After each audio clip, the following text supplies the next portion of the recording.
তো গাইজ তোমরা আগের এপিসোডে দেখেছিলে কি আমরা চলে এসেছিলাম প্রেম সরোবর। তো গাইজ আরও একবার ওয়েলকাম জানাচ্ছি বৃন্দাবনের আরও একটি নতুন ব্লগ। তো এইখানে যে গেটটা দেখতে পাচ্ছ গাইজ, এখান থেকে আমরা ঢুকবো সংকেত বন। গাইজ ভেতরের জায়গাটা দেখার জন্য আমার অনেক এক্সাইটমেন্ট লাগছে, কারণ একটাই কারণ আছে যে রাধারানী সে বর্ষানা থেকে আর কৃষ্ণ এখান থেকে দুজনদের দুজনকে সংকেত পাঠাতো এইখান থেকে, এই জায়গা থেকেই।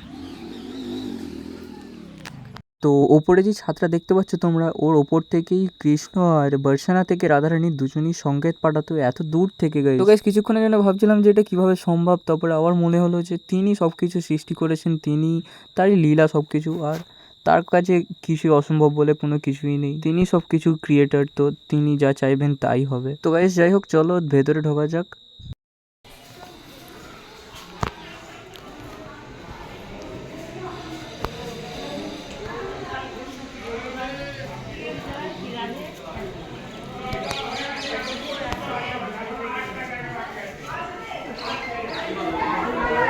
আর গাইস তোমরা ভাবছো যে এখন বিকেল টাইমে তো এখানে এত ভিড় কিসের। তো গাইস আমরা টোটালি 120 জন গিয়েছিলাম। তো তার জন্য আমরা যে মন্দিরে যাচ্ছি সেই মন্দিরটাই পুরোটাই ভর্তি হয়ে যাচ্ছিল। পুরো মন্দিরগুলো এমনি টাইমে ভিড় থাকে গাইস, কিন্তু মনে হচ্ছিলো যে আমরা ঢুকছি তার জন্য আরও বেশি ভিড় হয়ে যাচ্ছে, মানে ফাঁকা ফাঁকা লাগছিল না আর কি।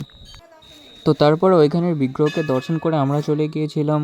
তো গাইস দেখো, এখানে আশেশ্বর মহাদেবকে বা আশেশ্বর শিবকে দেখার জন্য এখানে সবাই ছুটতে আরম্ভ করে দিয়েছে, হয়তো মন্দির বন্ধ করে দিতে পারে কিছুক্ষণের জন্য। তো গাইস তোমরা দেখতেই পাচ্ছ, আর এই রাস্তাটা দেখো গাইস কত সুন্দর লাগছে।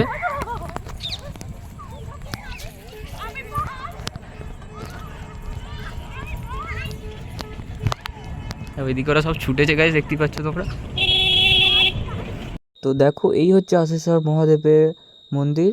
তো চলো ভেতরে ঢোকা যাক এবারে।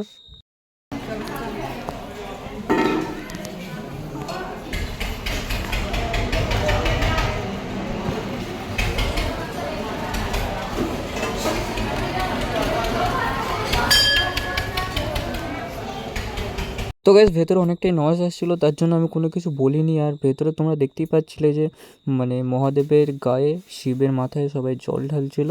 তো বাইরেটা দেখো গাইস, আশেশ্বর মহাদেবের এই বাইরেটা কত সুন্দর জায়গা একটা। এখানে অনেক একটা সরোবরের মতো টাইপের গাইস, দেখো কত সুন্দর লাগছে। আর এখন বিকেল টাইম, তার জন্য আরও বেশি ভালো লাগছে। তো গাইস বৃন্দাবনে আরও নতুন নতুন আর ইন্টারেস্টিং এপিসোড আসছে, তার জন্য মিস না করতে চাইলেন চ্যানেলটাকে এখনই সাবস্ক্রাইব করে নাও। দেখা হচ্ছে নেক্সট ভিডিও।